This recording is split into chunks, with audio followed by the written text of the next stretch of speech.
And just like that, I finished Medal of Honor on the PS1 Underground. Medal of Honor Underground. Yeah, and this is the credits that I totally did not click to end the video. Okay, fine, I did. But let me tell you, these are the ladies in real life that have fought the war that this game is based on in the past. I'm not sure if they're alive, but that is kind of crazy to think about. Yeah, these are ladies. That's amazing. Beautiful game. Well done. Yeah. 2 Medal of Honor games already finished. Just like that. Man, I can't wait for the rest. Good game. What's up, guys? Vince right here. And I think I finished Medal of Honor on the PSP. I don't think there's anything else here. Just 3 levels. I don't get it. I don't get it. The PS1 is like so long, but this one's short. Are you kidding me? What? I was like, there's more countries than just these 3. That's for damn sure. But I guess that's it. Okay. I think I'm done. I mean, you see some bronze medals, but the frick? Also, it's called Battle of the Bulge. Someone help me. I'm confused. And just like that, I finished this game that I forget the name because it's been a while since I had it, and I don't know what to tell you, and I completely forgot. I didn't know it was that short, damn it. And just like that, I officially finished the first GBA Frogger game, I believe. Yeah, the first GBA game in a while. Golly. I finished Frogger Temple of the Frog, yeah, on the GBA. What a good game. What's up, guys? Vince Ryder here, and I finished a bunch of games. I kind of want to get them out of the way so that I, pretty much can make room for actually other games that I'm going to be finishing, because I'd be finishing games. I don't know what it is. I think because of this new controller, I've kind of like just been finishing. But also, it's a bunch of, a few stuff that I'm closely finishing in my on my Ambernick emulation station. So, there's just so many games. And a lot of these games, yeah, I'm basically finishing them and not realizing, especially 2 games that I kind of finish almost on the same day. And that usually doesn't happen a lot. But there's also some that I kind of finished a while ago. But yeah, we're just going to talk about those games real quick. I kind of want to make one video. I just don't want to make a separate video for each of these. These are games. I mean, they're very good games, but they're not, crazy, at least for me, to actually make one dedicated video of it. Maybe that's a different story if it was Sly Cooper, Ratchet and Clank, or any of the other classics. But for these 4, yeah, I'm just gonna talk about them. And also, I have allergies. You might hear some snuffles here and there, but I'm hoping not. I'm hoping not, but yeah, let's do this. I need to get this out of the way. I feel like I honestly am trying to make time to actually come up with a way of really, like, how am I gonna talk about these games or something? Just to put, like, because the thing is that this channel, I'm just gonna make it into a channel where I complete stuff or I buy stuff. Just showing or just showcasing, or basically showing where I'm at with some of the stuff that I have here and there. So it's a channel where I'm just kind of like keeping tabs or something. I guess that's the best way, instead of me putting notes or, putting it in this app where I put like, oh, I write down different backlogs or something like, hey, I finished this game, that game, whatever, or make an Excel sheet. I just make a YouTube video.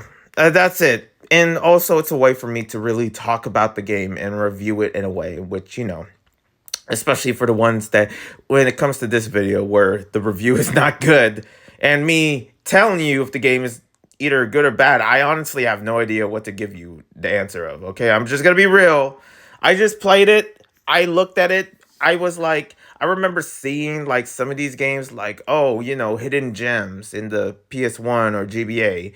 And then it recommended me, and I was like, oh, okay, I'll check it out. I'll go check it out at some point. And then that day came, and, I downloaded it. And also, it's when, I finished it. I'm like, oh, okay, that was a cool game. Now I guess I gotta have to review it. That's what I mean. I feel like I don't need to do that, but here I am. You know what I mean? So let's just get this over with. Starting with these two games that, pretty much there was two games that I finished at the same day, but we're gonna save that for later. Right now, let's talk about, I guess, the first one in the docket. Well, not the first one, but Rescue Shot. I've been playing a bunch of rail games, rail shooters. That was a big thing during the PS1 era, I guess. And also when it was like there was a bunch of other hidden gems for rail shooters. I remember, there was this cowboy rail shooter game. And basically, if you know Time Crisis, you know about rail shooters. And I finished one a few months ago or something like that, and I haven't talked about it. And it is Rescue Shot. It's a much less serious kind of game. It's about this bunny that is saving the world, but even though the bunny doesn't freaking know it's saving, the bunny is innocent. I just realized like how the bunny's just completely has nothing to do with anything. Can you imagine just walking, through to the store and you just, all the things that like you're just walking, but also you save a person by just walking or something. Like, that's basically the bunny. It's hard to explain, but it's this bunny that's just like, it's getting kidnapped. It's almost getting killed. It's like walking through, areas in the world of this specific, polygon world in a sense. I mean, to me, it's polygon. I don't know what you call it. But old school PS1 graphics type of world something. There's a mix of like Wizard of Oz when I looked at it. Or maybe it's like in also random areas of the world. I don't know the universe that this bunny is in. You're basically just shooting stuff wherever the bunny freaking walks around to. I mean, I don't even know the character at all. All I know is like, okay, I guess we're just shooting crap. I mean, you shoot bonuses for, plants and stuff like that. That is not enemies, but it's mostly enemies that you're, shooting. And you're supposed to have a railgun and you're shooting it. And if you know the PS1 is railgun, I don't know about it. I just discovered that, hey, there is a railgun, but I just been playing it with a controller. So I wouldn't freaking know. Even before my controller that I have right now. But this game, overall, it's a lot of fun. It's pretty much, any other rail shooter. It's much more on the easier side. So people that are younger that can actually get involved playing this would have a very good time. It's basically for the beginner side. I feel like the previous rail shooters that I play on the Wii and also on the PS1 as well, especially that cowboy theme one, was a bit more mature. But this one is a bit more easier. That's why I took my time really playing it and also replaying it. And also, it just has a humble, feel to it. Also with that Japanese comedic tone as well. And also within its old school, graphics, stuff like that. I don't know, you're just surrounded by characters here and there. There's one girl that you were kind of like trying to defeat, but then, out of nowhere, the girl is, someone that you're also trying to protect, even though the girl is basically trying to kill you or something, or, kidnap the bunny, and then you're protecting her. I'm like, oh, okay, I guess we're in this point. And also, there's this one level where you see yokais, or I guess ghosts, in each areas, and it's just a silly, very like you see like I feel like the ghosts try to be somewhat cute or something. I don't know if they can compete with Boo's from Mario, but yeah, this game is it's something. I don't know. I just know that when you have to jump, you have to shoot the bunny to jump. I'm like, doesn't that kill the bunny? I don't get it. It's a random freaking Japanese game. Japanese have a certain humor that I sometimes can relate, but also I'm like, I don't get it. I don't get your vibe, Japan. What are you, especially back then, I mean, from the amounts of anime that I remember watching, and it wasn't even a lot, I can understand Japanese humor. But there's a part of me where I'm like, it doesn't make sense. I feel like that was a thing. I remember some celebrity was actually reacting to Japanese humor and stuff like that. And he said something like, here in the West, like, things just make sense when we do humor and something like that. In Japan, it's a different story. And I'm like, that actually is a good way to put it. But I'm not even sure if it's a, like an offensive way of putting it. I mean, I wouldn't freaking care. I mean, to be honest, yeah, that is true. Japan, how about you work on making freaking sense, right? Don't you? I'm just playing. I probably shouldn't And also knowing that I'm Filipino, I was like, yeah, Japan is the Japan. I pretty much don't have the biggest friendship of all, other than the whole anime aspect. But then again, the anime just makes me, it's kind of like centered a lot of like other stuff. I remember One Piece, definitely not based in Japan, that's for sure. But other than that, yeah, Rescue Shot. I give it a, I give it a 7 out of 10, especially if it's for kids or something like that. That the story's not too serious or something, and it's kind of like wacky. Yeah, I feel like I would give this to either my future kids or my niece and nephews for sure. I would have them play it. Other than that, moving on, we got Frogger's Adventure. So, the Frogger's Adventure is Temple of the Frog, the first Frogger game that I've ever finished as of this now. I played a bunch of Froggers back in the day. And I remember it was the PS1. It was some of the PS2 and also the GBA Froggers. I do remember playing them, and this could be one of them. I think. I'm not too sure. I have to check in my childhood memorabilia. But yeah, the Frogger's Adventure is Temple of the Frog. Simple kind of like Frogger. It's not based. Oh, actually, hold on. I'm wrong. Okay, I'm sorry. The I did finish a Frogger game. It was that crappy one, the PS2. Oh God, the one with the very questionable graphics and stuff. I remember. I tried not to remember, but the moment I'm like, going into this, I'm like, oh, okay. Like a few seconds ago. Now I'm just thinking about it. Oh, well, I don't like it. I don't like it. Such an ugly game. I think I remember I tried to play it in one sitting because the game was so ugly. I'm just like, I just want to get this over with so I can freaking delete it off my hard drive. As it sucks. It just I don't know. I don't even know if it's a good game. It was so ugly that it's not, I don't even know what to tell you. Gosh, I remember that game. But here I am playing Frogger's Adventure, Temple of the Frog. It's much more, I feel like more digestible in a sense. It's more polished and compared to that other one on the PS2 Golly. But yeah, this one is better. I do like this representation of Frogger in a sense. I feel like that's what it is, right?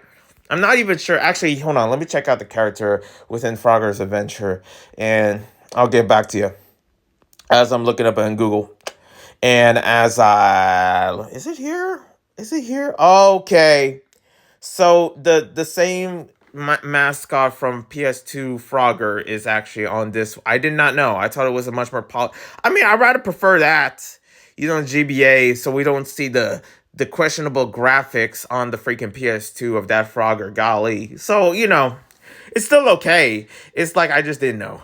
I didn't know it was that Frogger. I thought it was the other design Frogger, like the one from the PSP. I love that Frogger better compared to whatever this thing is. But at least it's GBA, and you don't see the hard graphics. It's pretty much top down in a sense, and you're going each tile, weighing in the timing.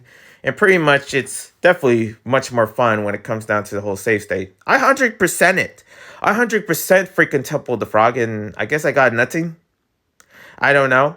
It said 100%. I was like, okay, but did I get 100%? Did I collect everything? I don't know if that would matter. I'm trying to think like, okay, if I'm jumping into a game, I really want to know if things mattered that I did buy, get stuff out of it or something like that, or does it count? Like, especially the previous game that I played a few days ago. I finished Jack X Combat Racing. I'm still playing it because I'm still collecting stuff, and I'm questioning. I was like, is this even worth it? But then again, it's a lot of fun. It is a lot of fun to collect stuff sometimes. So I'm kind of like stuck in this note of just like, okay, could it be fun? Could it not be? Maybe I'm wasting my time. I don't know. I'm a completionist in some sense, and here I am doing it. I mean, since the completionist got canceled, someone has to step up. There has to be many completionists out there, and I'm hoping to God there is. Anyways, yeah. Frogger's Adventures, Temple of the Frog. It is a very, it's a solid top-down, kind of like what Frogger is really based on. The visuals and everything, the collectibles is satisfying. You're collecting jewels and you're dodging enemies here and there. And for any kind of Frogger game of like this, yeah, I really enjoyed it. I mean, I feel like I enjoy it because I'm very anticipated and excited for more Frogger games on the GBA that I want to finish. So here I am playing this, and I'm thinking to myself like, oh man, I can't wait to play the rest. If I'm hungry for some Frogger, oh man, I'm gonna be full. But yeah, this game itself is a lot of fun. The enemy battles were somewhat like, I mean, I guess somewhat hard, I guess. In the story, I don't know if I make sense of the story. I know for the fact that the enemy was somewhat easy. I couldn't tell you the difficulty because here I am with the freaking save states. Because I played it on the emulation station. And I have to say that because I have to let you know that I did tweak some stuff here and there to make my gameplay more easier compared to how you get it physically. Because let me tell you, I save state a lot here and there because especially when I'm like, okay, did I miss anything before I end this level? And I have to go back and here and there. And actually it's a lot of fun. I really enjoyed it for sure. And I give it an 8 out of 10. I mean, way better than the freaking PS2 Frog. I mean, even though that was like a platformer, and I love my 3D platformers, I feel like Frogger definitely needs to stick with the whole like that genre of tile dodging enemies. Like, you're waiting for the person. And I feel like, yes, it takes patience to play those games, but it's way better compared to like, at least what I experienced on, the other Frogger game or something that is on the PS2. I mean, and I'm talking about the one with the bad graphics. And oh my goodness, at least this one on the GBA is better. Okay, moving on. We got the freaking 2 games that I finished. I finished 2, not 1, 2 Medal of Honor games. Okay, one on the PS1 and one on the PSP. And I guess we'll start with the PSP because that one is shorter. In a sense, it is shorter. Okay, you only get 3 countries access. And for those that don't know Medal of Honor, it's basically the most authentic way of telling the World War within that game. I mean, compared to Wolfenstein and also Call of Duty, if I gotta be honest. It is a better, more, experienced and digestible, way of briefing the history when it comes down to what happened in World War. Hold on. And for many ways, that this game itself is like much shorter. I do enjoy, the visuals and everything. But the thing is that about, Medal of Honor Heroes. And there's 2 of them. Okay, Medal of Honor Heroes and Heroes 2. I mean, there's like 2 of these games. And pretty much you're given, it's skirmish mode. That's a lot of fun. I can only imagine playing that if it was actually online, like with real players. But you're playing with bots, of course. Because I never play these games online. I mean, there's a way to do it on the PSP emulation app, but the thing is that I kind of really don't know, and I don't care because I don't want to play with anyone. I want to experience these games the way I would experience them on my alone time. I mean, I think there is a way, but I wouldn't know. It has the control system where the triangle and the X button are basically rotation buttons for the camera. And there's a part of me where I don't know how I feel about that. But at the same time, it's the only way to do it. Especially when Call of Duty was on the PSP. That's also how you do it. And even then, it was like, I don't know what to think about that. I don't really want shooters like that. But I guess if it's the only way to actually experience these games the way, especially moving the camera just to get better shots here and there, I guess that's the only way. I mean, there's other ways, but then again, there's no twin sticks. So, I mean, you're kind of dealt with that kind of, just not a liability, but also with that, handicap in the sense where you have to rely on, I guess, those controls and what it's given when it was on the PSP. And for me, I liked it. I enjoyed it. I just, man, I'm just thinking to myself, if this was on the PS3, it would be probably a different story for sure, or on the PS2 or anything like that with the twin sticks. But when it comes to shooters, like, I mean, for PSP, I can see myself being really addicted to this game. And I wish I knew about Medal of Honor Heroes when I, during my time when I had my PSP. I mean, I still have my PSP, but during the time when I was really active playing on my PSP, especially as a kid, oh yeah, I'll be definitely addicted to this game. But from my experience, yeah, there's not a lot. there's not a lot. I mean, I like how you're going to Italy and the Netherlands, or you're going to different areas of, understanding the war, just like, just killing, shooting, stuff like that, with doing the war and all that. You're just, doing tasks. It's satisfying, especially, trying to, secure the flag in a sense. And also you're, like going to different areas as other areas where it's simply a good game. I mean, the enemies, they kind of go all over the place when you try to find. Some of them are just like along with my team, and my team sometimes are just like not catching up, or they died and pretty much they have to respawn. But overall, even though you're with your team that is not responding sometimes, and also the enemies are all over, it's not a hard game. It's not a hard game. I feel like if you're a good shooter on the PSP, for sure you would do it. And for me, since I played it on my PC, I was like, oh yeah, it's no problem, especially with a polished controller, where I was like just going ham on everyone. I feel like for this one, it's just arcade heavy, especially the skirmish mode is a lot of fun. So for my experience, and for a very short game, I feel like it wasn't even worth actually getting like full medals here and there. I was like, yeah, I completed it. I was like, there's nothing much, and I feel like there should be more. I feel like we were about to go to Japan or something like that, but it didn't show that, of course. That would be cool. But yeah, you're just unlocked with only 3 countries: the Netherlands, Belgium, and Italy. And it's like, well, yeah, I guess, this was okay. I don't know. For other shooters, yeah, I recommend those better. But for this one, it's like, yeah, it's not bad. It's not bad. Okay. I probably would give it I guess a 6 out of 10 when it comes down to the Medal of Honor, because there's a bunch of Medal of Honor games that I've been playing for sure. There's this one in GBA, but there's also this one on the PS1, which we're about to get into right now. Medal of Honor Underground on the PS1 was a fresh breath of air. It was so good. It was like, even though it was an old game, even though it had the old polygons, and it kind of really showcased the shooting mechanics on the PS1 for sure. And also it has a very interesting self-history of women that were part of this war or something like that. And you played as them in like different sectors of like what the World War was, or what the world was like during the World War in these countries. And it's so interesting to see those. You go to Morocco, you go to freaking areas in Germany and France.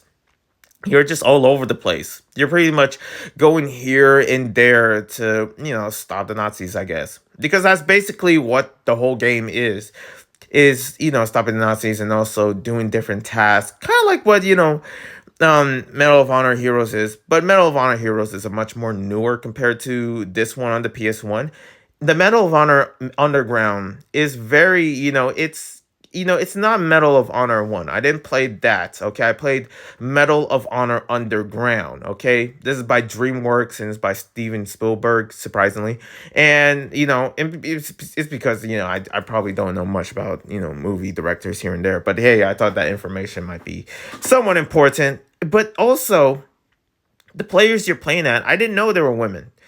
They were women.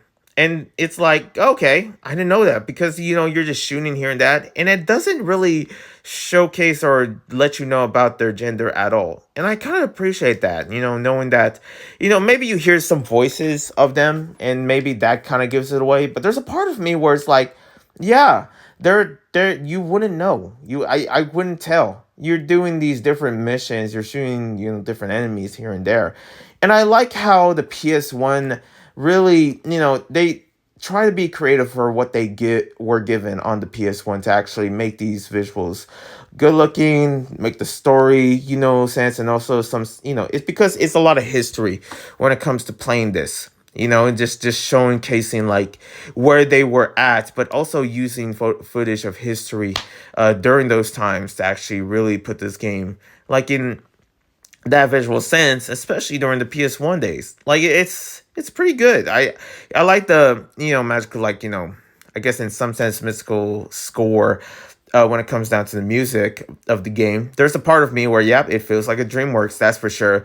But also it doesn't hold back on the shooting, killing, and pretty much just sniping, Nazis all the way through. I feel like it does it very well. it really opened my eyes of just like what, the PS1 is. The PS1 was capable of a lot of things, but when it comes to the Medal of Honor series, there was something there that was special and true to heart. I give this a game a 9 out of 10. It was really good. Other than that, ladies and gentlemen, those are my, I guess, review scores and also my reviews and thoughts of these 4 games. Thank you guys for watching. Subscribe, like, comment, all that jazz. I'll see you when I see you. God bless.